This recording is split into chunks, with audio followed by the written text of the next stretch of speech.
आपसे प्रश्न पूछना चाहती है। जोविता, कृपया अपना प्रश्न पूछिए। Namaskar, Honorable Prime Minister Sir.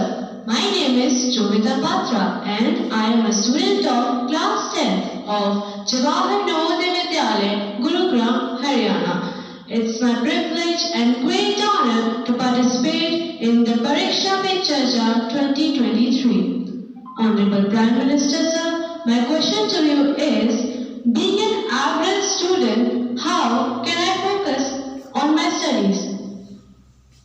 Kindly guide me on this issue. Thank you, sir. धन्यवाद जोविता। माननीय प्रधानमंत्री जी, जोविता पात्रा एग्जाम में कैसे बेहतर करें इसके बारे में आपसे मार्गदर्शन चाहते हैं। कृपया उनका मार्गदर्शन करें। माननीय प्रधानमंत्री।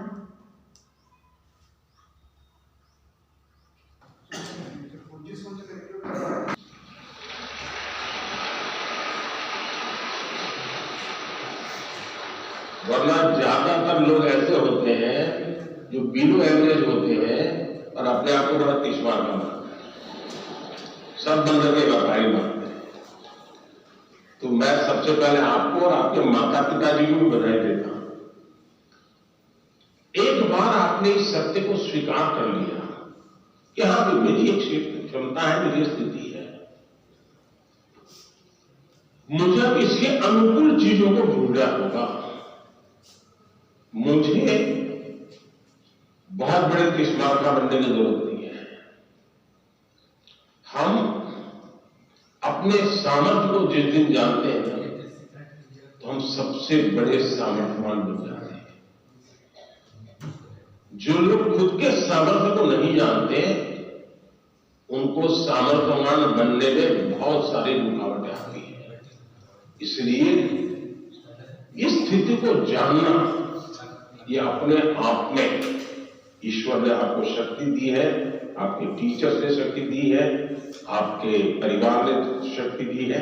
और मैं तो चाहूंगा हर मां बाप से आप बच्चों का सही मूल्यांकन कीजिए, उनको उनके अंदर हीन भावना पैदा होने मत दीजिए, लेकिन सही मूल्यांकन कीजिए। कभी कभी आप लोग उसको कोई बहुत बड़ी महंगी चीज लानी है तो आप आराम से उसको कर दे देंगे, अपने घर की इतनी ताकत देगी, ये चीज हम नहीं ला पाएंगे, ऐसा करो 2 साल इंतजार करो, तो उसमें कुछ बुरा नहीं है। अगर आप घर की स्थिति के संबंध में बच्चे से एनालिसिस करते हैं तो उसमें कुछ बुरा नहीं है। और इसलिए हम एक सामान्य स्तर के व्यक्ति हैं और ज्यादातर लोग सामान्य स्तर के ही होते हैं। एक्स्ट्रा ऑर्डिनरी बहुत कम लोग होते हैं। लेकिन सामान्य लोग असामान्य काम करते हैं, और जब सामान्य व्यक्ति असामान्य काम करते हैं तब वो कहीं ऊंचाई पर चले जाते हैं, एवरेज के मानदंड को तोड़ करके निकल जाते हैं।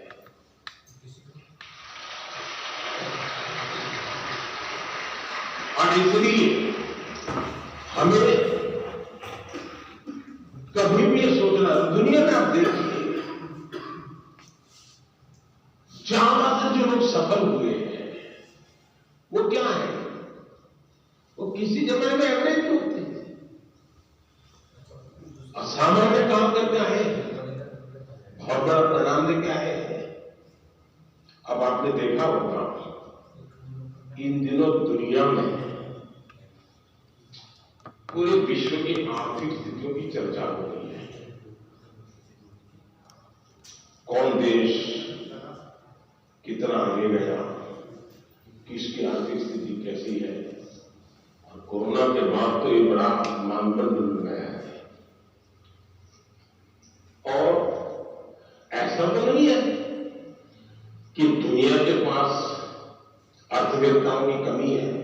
बड़े बड़े डेवलपमेंट लीडर जो गाइड कर सकते हैं कि ऐसा करने से आर्थिक स्थिति ऐसी बनेगी, ऐसा करने से ऐसी आर्थिक स्थिति, कोई कमी नहीं है। ज्ञान का प्रभाव बांटने वाले तो हर गली मोहल्ले में आजकल अवेलेबल है,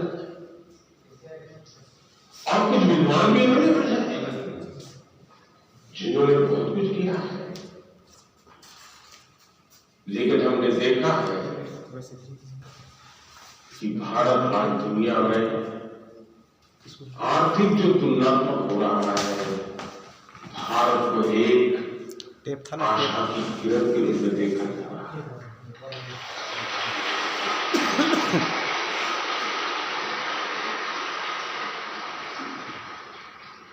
आपने 2-3 साल पहले देखा होगा, हमारी सरकार के विषय में यही लिखा जाता था कि इनके पास कोई इकोनॉमिस्ट नहीं है, सब एवरेज लोग हैं, प्राइम मिनिस्टर को भी इकोनॉमिस्ट का कोई ज्ञान नहीं, ऐसा ही लिखा जाता था।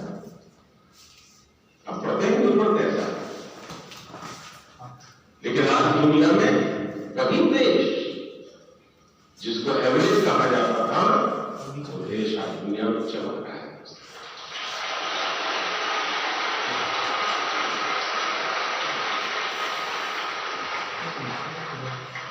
अब इसलिए हम इस प्रेशर में न रहे दोस्तों कि आप एक्स्ट्रा ऑर्डिनरी नहीं है, और दूसरी बात आप एवरेज भी होंगे, आपके भीतर कुछ न कुछ एक्स्ट्रा ऑर्डिनरी होगा ही होगा।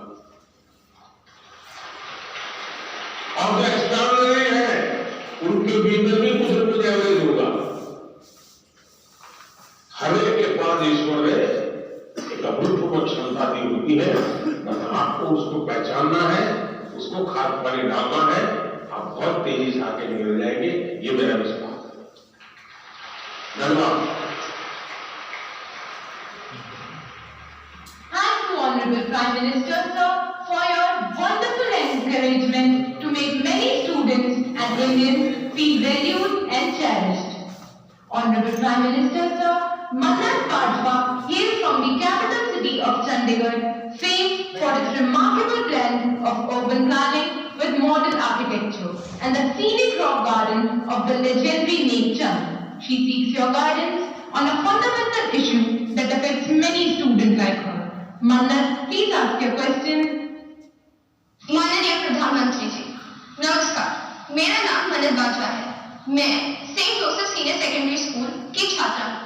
मेरा आपसे प्रश्न यह है कि जब मैं अपने आप को आप जैसे प्रतिष्ठित स्थान पर रखकर कल्पना करती हूँ, जहाँ भारत जैसे देश को चलाना, जहाँ इतनी बड़ी जनसंख्या है और जहाँ अपनी राय रखने वालों की बहुतायत है, आपके बारे में नकारात्मक राय रखने वाले लोग भी हैं। क्या वह आपको प्रभावित करते हैं? यदि हाँ करते हैं, तो आप आत्मसंदेह की भावना से कैसे उभरते हैं? मैं इसमें आपसे मार्गदर्शन चाहती हूँ। धन्यवाद श्रीमान। Thank you, Mannat. Honorable Prime Minister, sir, Astami Sen resides in South Sikkim, an area famous for its tea gardens, breathtaking beauty, and tranquil, undisturbed snow-clad Himalayas. She also requests your directions on an identical matter that needs to be addressed. Astami, please ask your question. माननीय प्रधानमंत्री जी, नमस्कार। मेरा नाम अष्टमी सेन है। मैं कक्षा 11वीं की छात्रा देवी पब्लिक स्कूल रंगित नगर दक्षिण सिक्किम से हूँ। मेरा प्रश्न आपसे ये है कि जब विपक्ष और मीडिया आपकी आलोचना करते हैं तो आप कैसे इनका सामना करते हैं, जबकि मैं अपने अभिभावकों की शिकायतों एवं निराशाजनक बातों का सामना नहीं कर पाती हूँ। कृपया मेरा मार्गदर्शन कीजिए। धन्यवाद श्री। थैंक यू अष्टमी। माननीय प्रधानमंत्री जी, राष्ट्रपिता महात्मा गांधी, सरदार पटेल और स्वामी दयानंद सरस्वती जैसे महापुरुषों की जन्मभूमि गुजरात की कुमकुम प्रताप भाई सोलंकी आभासी माध्यम से जुड़ रही है और इसी तरह की दुविधा में कुमकुम आपसे मार्गदर्शन चाहती है। कुमकुम, कृपया अपना प्रश्न पूछिए। माननीय प्रधानमंत्री महोदय, मेरा नाम सोलंकी कुमकुम है। मैं कक्षा 12वीं श्री अडालाबाद हाई स्कूल जिला अहमदाबाद गुजरात की छात्रा हूँ। मेरा प्रश्न यह है कि आप इतने बड़े प्रजातांत्रिक देश के प्रधानमंत्री हैं, जिन्हें कितनी सारी चुनौतियों का सामना करना पड़ता है। आप इन चुनौतियों से कैसे लड़ते हैं? कृपया करके मुझे मार्गदर्शन दीजिए। धन्यवाद। Thank you Kumkum. Honourable prime minister sir, Akash जरीरा lives in the Silicon Valley of India, Bangalore, known for being a perfect gateway to a plethora of activities, both traditional and modern. Through his question, he seeks your advice on a somewhat similar matter that has been concerning him for a while. Akash, please ask you a question. नमस्ते मोदी जी, मैं आकाश दरिंगा 12वीं कक्षा Whitefield global school Bangalore से। मेरा आपसे यह प्रश्न है कि मेरी नानी जी कविता ए माखीजा मुझे हमेशा सलाह देती है आपसे सीखने के लिए कि आप कैसे विपक्ष के लगाए हुए हर आरोप हर आलोचना को टॉनिक और अवसर के रूप में देखते हैं। आप ऐसे कैसे करते हैं मोदी जी? कृपया हम युवाओं को भी प्रेरणा दें ताकि हम जीवन के हर परीक्षा में सफल हो। धन्यवाद। थैंक यू आकाश। माननीय प्रधानमंत्री जी, आपका जीवन करोड़ों युवाओं का प्रेरक रहा है। मंगल, अष्टमी, जीवन में आने वाले चुनौतियों में कैसे सकारात्मक रहकर सफलता प्राप्त करें, इस विषय पर आपका अनुभव जानना चाहते हैं। कृपया मार्गदर्शन करें माननीय प्रधानमंत्री जी। आप लोग एग्जाम देते हैं और घर आकर के जब परिवार के साथ या दोस्तों के साथ बैठते हैं, कभी टीचर से नहीं करना आता है, उनसे बैठते हैं और कोई सवाल का जवाब ठीक नहीं आया तो आपका पहला रिएक्शन होता है कि आउट ऑफ सिलेबस था। यही होता है, ये भी आउट ऑफ सिलेबस है। लेकिन मैं अंदाज कर सकता हूं कि आप क्या कहना चाहते हैं। अगर आपने मुझे न जोड़ा होता तो शायद आप अपनी बात को और ढंग से कहना चाहते होंगे, लेकिन शायद आपको मालूम है कि आपके परिवार वाले भी सुन रहे हैं, तो ऐसा खुल करके बोलने में खतरा है। इसलिए बड़ी चतुराई से आपने मुझे अंदर लपेट लिया है। देखिए, जहां तक मेरा सवाल है, मेरा एक कन्विक्शन है और मेरे लिए आर्टिकल ऑफ फेथ है। मैं सिद्धांततः मानता हूं कि समृद्ध लोकतंत्र के लिए आलोचना एक शुद्धि यंत्र है।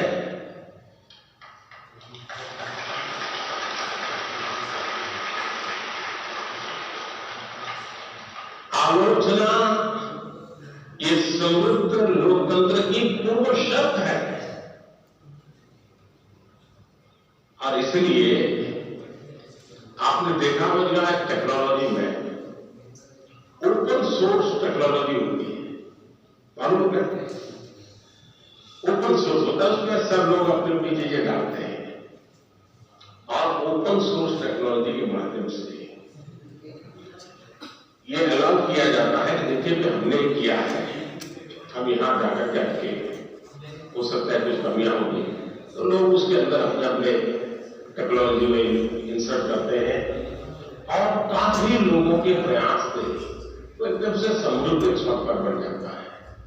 ये ओपन सोर्स आजकल बहुत ही ताकतवर एक इंस्ट्रूमेंट माना जाता है। उसी प्रकार से कुछ कंपनियां अपनी प्रोडक्ट को मार्केट में रखती है और चैलेंज करती है कि उसमें जो कमियां हैं वो दिखाएगा, उसको हम इनाम देंगे। बाउंड सिस्टम की व्यवस्था करी हुई है। इसका मतलब ये हुआ कि हर कोई चाहता है कि कमियां जो हो उससे मुक्ति का कोई उम्मीद करेगा तो होगा। लेकिन कभी कभी क्या होता है,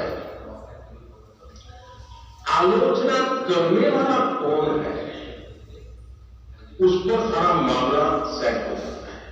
जैसे मान लीजिए आपके यहां स्कूल के अंदर फैंसी ड्रेस कंपटीशन है और आपने बड़े चाव से बढ़िया फैंसी ड्रेस पहन करके गए और आपका प्रिय दोस्त है, एकदम प्रिय दोस्त, जिसकी बात आपको हमेशा अच्छी लगती है, वो कहेगा यार तुमने ऐसा क्या पहना, ये अच्छा नहीं लग रहा है। आपका एक रिएक्शन होगा, और एक स्टूडेंट है जो आपको थोड़ा कम पसंद है, नेगेटिव वाइब्रेशन हमेशा आते हैं उसको देखते ही, आपको उसके बातें बिल्कुल पसंद नहीं है, वो कहे देखो ये क्या कहता है, कैसे पहनते हैं क्या, तो आपका एक दूसरा रिएक्शन होगा। क्यों? जो अपना है वो कहता है तो आप उसको पॉजिटिव लेते हैं उस आलोचना को, लेकिन जो आपको पसंद नहीं है वो वही कह रहा है, लेकिन आपको गुस्सा आता है, तो कौन होता है? मेरी मर्जी, ऐसा ही होता है। उसी प्रकार से आप आलोचना करने वाले आलोचना करते रहते हैं तो उनके एक बक्से में डाल दीजिए, दिमाग खपाई मत करना, क्योंकि उनका इरादा कुछ और है। अब घर में आलोचना होती है क्या? मैं समझता हूं कुछ गलती हो रही है। घर में आलोचना नहीं होती है, ये दुर्भाग्य का विषय है। आलोचना करने के लिए मां बाप को भी बहुत अध्ययन करना पड़ता है, आपको ऑब्जर्व करना पड़ता है, आपके टीचर को मिलना पड़ता है, आपके दोस्तों की आदतें जाननी पड़ती है, आपकी दिनचर्या को समझना करना पड़ता है, आपको फॉलो करना होता है, आपका मोबाइल फोन पे कितना टाइम जा रहा है, स्क्रीन पे कितना टाइम जा रहा है, सारा बहुत बारीकी से कुछ बोलते हुए माँ बाप ऑब्जर्व करते हैं। फिर कभी आप इस अच्छे मूड में होते हैं वो देखते हैं, और जब अच्छे मूड में होते हैं, अकेले होते हैं, तब प्यार से वो कहते हैं यार देख बेटे तू तो इतनी क्षमता है, इतना सामर्थ्य है, देख तेरी शक्ति है हो जाती है, तो वो सही जगह पे वो रजिस्टर होता है। वो आलोचना काम है, लेकिन आजकल माँ बाप को टाइम नहीं है, वो आलोचना नहीं करते, टोका टोकी करते हैं, और जो गुस्सा आपको आता है ना वो टोका टोकी का आता है। कुछ भी करो,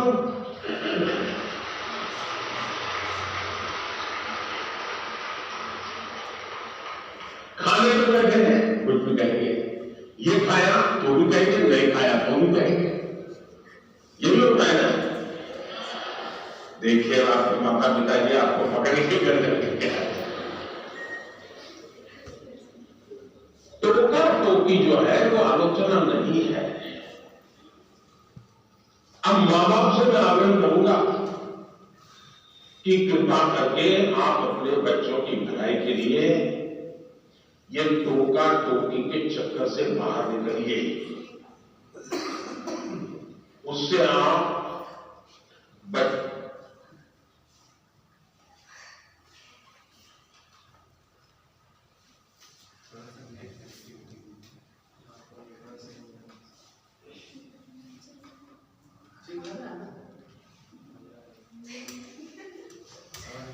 यही सब होता है। मुझे एक साल बाद पैदा हुआ, इसको 10 क्लास के बच्चे 3 4 5 है कि नहीं? 3 4 5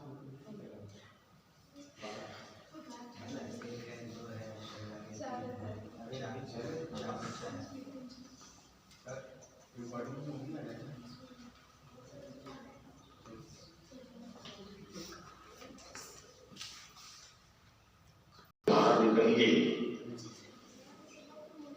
उससे आप